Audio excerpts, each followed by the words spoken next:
Hello everyone, स्वागत है आपका अपने यूट्यूब चैनल बीएड कोर्स में। मैं डॉक्टर नीलिमा। आज इस वीडियो में चर्चा करूंगी what is education, meaning of education and definition of education. अगर आप बीएड के सिलेबस को हिंदी में समझना चाहते हैं या फिर उसके नोट्स के वीडियो चाहते हैं तो डिस्क्रिप्शन बॉक्स में लिंक दिया हुआ है, आप वहां जाकर देख सकते हैं। और अगर आप मेरे चैनल पर नए हैं तो इसे सब्सक्राइब करके बेल आइकन दबा सकते हैं, जिससे आपको मेरे आने वाले वीडियो के नोटिफिकेशंस मिल सकें। तो आइए शुरुआत करते हैं। Meaning of education. तो एजुकेशन क्या है? एजुकेशन ज्ञान का रूपांतरण है, अर्थात हम जो कुछ भी सीखते हैं वो ज्ञान है। चाहे वो बचपन से आप उठना बैठना बोलना चलना सीखते हैं या फिर बड़े होकर आप विभिन्न विषयों का ज्ञान सीखते हैं। तो ये जो शिक्षा है एक ज्ञान है, ज्ञान का रूपांतरण है, जो कि एक पीढ़ी से दूसरी पीढ़ी तक रूपांतरित होता रहता है। जब एक छोटा बच्चा जन्म लेता है तो वो असामाजिक होता है, परंतु जैसे जैसे वह बड़ा होता है तो शिक्षा के अनौपचारिक एवं औपचारिक साधनों के द्वारा उसके प्रभाव से उसका शारीरिक, मानसिक और भावात्मक संवेगात्मक विकास होता है। और शिक्षा जो है ये जीवन को समझने के लिए तार्किक दृष्टिकोण प्रदान करती है। और अर्थात ऐसा हम कह सकते हैं कि शिक्षा प्रकाश का पुंज है या शक्ति का स्रोत है, जिसके द्वारा मनुष्य की समस्त शक्तियां, क्षमताएं, मानवीय गुण और जो उसके अंदर जो एक मानव के अंदर जो गुण होते हैं वे मानवीय गुण निरंतर विकसित होते रहते हैं, जिससे वह समाज एवं राष्ट्र का उत्तरदायी नागरिक बनता है। इस प्रकार से हम कह सकते हैं कि शिक्षा मानव विकास की आधारशिला है, अर्थात शिक्षा के द्वारा ही मानव के व्यक्तित्व का संपूर्ण विकास संभव होता है। अब हम देखते हैं शिक्षा के अर्थ को कि शिक्षा का क्या अर्थ है। तो सबसे पहले हम शिक्षा के शाब्दिक अर्थ को देखेंगे, इटिमोलॉजिकल मीनिंग ऑफ एजुकेशन। इसमें according to the Indian point of view और according to the western point of view, दोनों पॉइंट ऑफ व्यू से एजुकेशन के मीनिंग को देखेंगे। तो सबसे पहले according to the Indian point of view, तो इसमें हम हमारे देश में हम हिंदी में शिक्षा को एजुकेशन को शिक्षा कहते हैं। और ये जो शिक्षा शब्द है ये शिक्ष धातु में अप्रत्यय लगने से बना है, जिसका अर्थ होता है सीखना और सिखाना, अर्थात सीखने सिखाने की जो प्रक्रिया है उसे ही शिक्षा कहा गया है। अब हम देखते हैं वेस्टर्न पॉइंट ऑफ व्यू के अनुसार शिक्षा को क्या कहा जाता है, शिक्षा का क्या अर्थ है। तो इसमें अंग्रेजी भाषा में शिक्षा को एजुकेशन कहा जाता है, और ये एजुकेशन शब्द जो है ये एजुकेटम से बना है, और ये एजुकेटम लैटिन शब्द है। और ये जो लैटिन भाषा के एजुकेटम शब्द की उत्पत्ति दो शब्दों से मिलकर हुई है, ई प्लस ड्यूको। ई का अर्थ होता है इनसाइड, ड्यूको का अर्थ है ग्रोथ और डेवलपमेंट। तो इस प्रकार से जो ड्यूको का अर्थ हुआ ग्रोथ और डेवलपमेंट अंदर से, तो इस प्रकार जो एजुकेशन है इसका अर्थ हुआ अंदर से विकास या आंतरिक शक्तियों का विकास। तो अंदर से क्या विकास या कैसी आंतरिक शक्तियों का विकास? तो कोई भी बालक जब जन्म लेता है तो उसके अंदर कुछ विशिष्ट गुण पाए जाते हैं, आंतरिक गुण होते हैं, और शिक्षा के द्वारा उन्हीं शक्तियों का, उन्हीं गुणों का विकास किया जाता है। अब कुछ विद्वान शिक्षा के अर्थ को इस तरह से भी मानते हैं कि एजुकेशन शब्द की उत्पत्ति लैटिन भाषा के कुछ निम्नलिखित शब्दों से हुई है, जैसे एजुकेटम, एजुसेयर और एजुकेयर। एजुकेटम टू ट्रेन अर्थात शिक्षित करना, एजुसेयर टू लीड आउट अर्थात विकसित करना, और एजुकेयर टू ब्रिंग अप या टू एडुकेट आगे बढ़ाना या बाहर निकालना। तो इस प्रकार से जो शिक्षा का शाब्दिक अर्थ है उसमें हमने देखा इंडियन और वेस्टर्न पॉइंट ऑफ व्यू के अनुसार। अब हम देखते हैं कुछ परिभाषाएं, कुछ डेफिनेशंस शिक्षा के, definitions of education according to Indian thinkers. जो इंडियन थिंकर्स हैं उन्होंने क्या कहा है शिक्षा के विषय में। तो जो सबसे पहले हैं वो कौटिल्य ने कहा है कि शिक्षा का अर्थ है देश के लिए प्रशिक्षण और राष्ट्र के लिए प्रेम। फिर है रविंद्रनाथ टैगोर की परिभाषा। रविंद्रनाथ टैगोर ने कहा है कि उच्चतम शिक्षा वह है जो संपूर्ण सृष्टि के साथ हमारा सामंजस्य स्थापित करती है।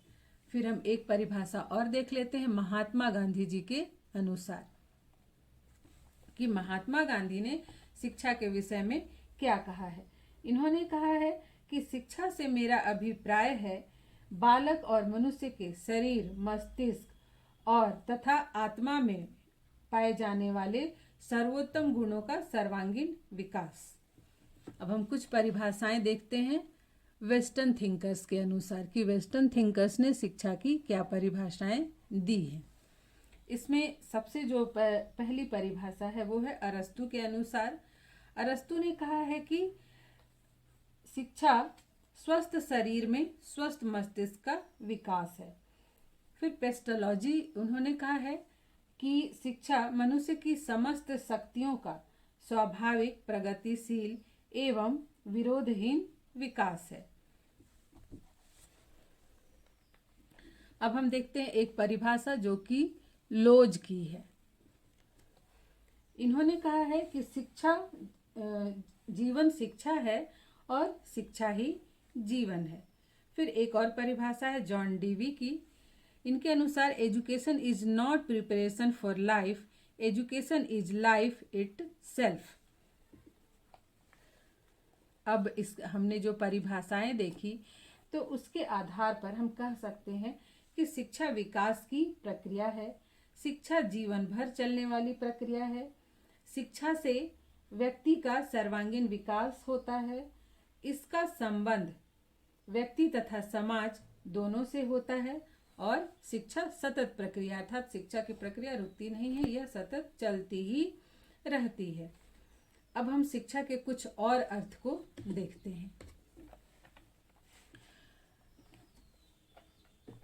तो व्यापक अर्थ में सबसे पहले देखते हैं वाइडर मीनिंग या ब्रॉड मीनिंग ऑफ एजुकेशन। तो ब्रॉड मीनिंग में ऑफ एजुकेशन में या फिर शिक्षा के व्यापक अर्थ में शिक्षा उन सभी बालक जो कुछ भी सीखता है तो बालक के उन सभी अनुभवों से है जिसका प्रभाव उसके ऊपर जन्म से लेकर मृत्यु तक पड़ता है। अर्थात बालक अनियंत्रित वातावरण में रहते हुए अपनी प्रकृति के अनुसार स्वतंत्रता पूर्वक विभिन्न प्रकार के अनुभव प्राप्त करता है तथा विकसित होता रहता है। अर्थात व्यापक जीवन शिक्षा पर्यंत चलने वाली प्रक्रिया है, अर्थात व्यापक शिक्षा जीवन पर्यंत चलने वाली प्रक्रिया है जो कि विशेष व्यक्ति, समय, स्थान, पाठ्यक्रम या देश तक सीमित नहीं रहती है। बालक का समस्त जीवन स्कूल भी है तथा शिक्षा का काल भी है। अर्थात ये जो व्यापक शिक्षा है ये इसका कोई स्कूल नहीं होता, इसके और कोई इसके विशेष व्यक्ति नहीं होते, इसका कोई स्थान नहीं होता, इसका कोई सिलेबस नहीं होता है। जब बच्चा जन्म लेता है तो जन्म से लेकर मृत्यु पर्यंत वो कुछ न कुछ कहीं भी किसी से भी कुछ भी सीखता रहता है। इसे अनौपचारिक शिक्षा भी हम कहते हैं। अब नेक्स्ट हम देखते हैं नैरो मीनिंग। शिक्षा का संकुचित अर्थ क्या है? संकुचित अर्थ में शिक्षा किसे कहते हैं? तो संकुचित अर्थ में शिक्षा जो विद्यालयों में या फिर महाविद्यालयों में या फिर विश्वविद्यालयों में दी जाती है उसे ही संकुचित शिक्षा का संकुचित अर्थ हम कह सकते हैं। और विद्यालयों में जो शिक्षा दी जाती है इस शिक्षा का उद्देश्य, पाठ्यक्रम तथा शिक्षण विधियां सभी कुछ निश्चित रहती हैं। क्योंकि विद्यालय में आप देखिए जब पढ़ते हैं बच्चे या फिर कॉलेजों में जाते हैं तो उन्हें क्या पढ़ना है, कितना पढ़ना है और कब तक उसे पढ़ के समाप्त करना है उसकी भी एक समय सीमा होती है। तो ये जो संकुचित अर्थ में शिक्षा है इस शिक्षा के उद्देश्य, पाठ्यक्रम, शिक्षण विधियां तथा शिक्षा देने वाले सभी कुछ निश्चित रहते हैं और यह शिक्षा एक निश्चित आयु में प्रारंभ होती है और एक निश्चित काल तक चलती है तथा ये निश्चित स्थान पर भी दी जाती है। क्योंकि ये स्कूली शिक्षा स्कूल में दी जाएगी, उसके बाद कॉलेजों में दी जाएगी, फिर आप यूनिवर्सिटी में जाके पढ़ सकते हैं। तो इस प्रकार से जो संकुचित अर्थ में शिक्षा या निश्चित स्थान अर्थात विद्यालयों में निश्चित व्यक्तियों अर्थात टीचरों के द्वारा और निश्चित बच्चों अर्थात विद्यार्थियों के बीच चलती है और वर्तमान में ये जो शिक्षा व्यवस्था है इसका उत्तरदायित्व तो समाज या राज्य के ऊपर है। इसके द्वारा नागरिकों के लिए, बच्चों के लिए शिक्षा की व्यवस्था की जाती है।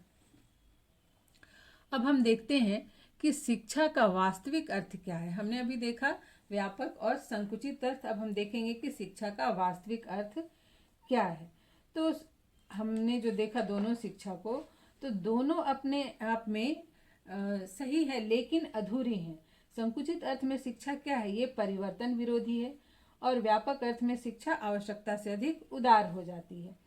तो अगर हम इस दृष्टि से देखें तो शिक्षा के संकुचित तथा व्यापक दोनों अर्थ का यदि हम समन्वय कर दें तो दोनों अर्थों में समन्वय स्थापित हो जाएगा, और जिससे कि शिक्षा एक प्रक्रिया के रूप में उपस्थित हो जाती है, और इससे बालक की व्यक्तिगत रुचियों, क्षमताओं, योग्यताओं तथा सामाजिक आदर्शों को ध्यान में रखते हुए आवश्यकता अनुसार उसे स्वतंत्रता प्रदान करके उसका बौद्धिक, सामाजिक, सांस्कृतिक तथा आध्यात्मिक विकास करती है, जिससे कि व्यक्ति तथा समाज दोनों ही उन्नति के शिखर पर चढ़ते हैं। अर्थात जो व्यापक अर्थ की शिक्षा है और संकुचित अर्थ की, दोनों को हम अगर मिला दें तब सही अर्थों में शिक्षा का अर्थ जो है वो फलीभूत होता है, और बालक औपचारिक और अनौपचारिक दोनों ही माध्यमों से सीखता है। उसके व्यक्तित्व का सर्वांगीण विकास होता है, जिससे कि व्यक्ति, समाज और राष्ट्र तीनों का विकास होता है। तो आज यहीं तक, मिलते हैं नेक्स्ट वीडियो में।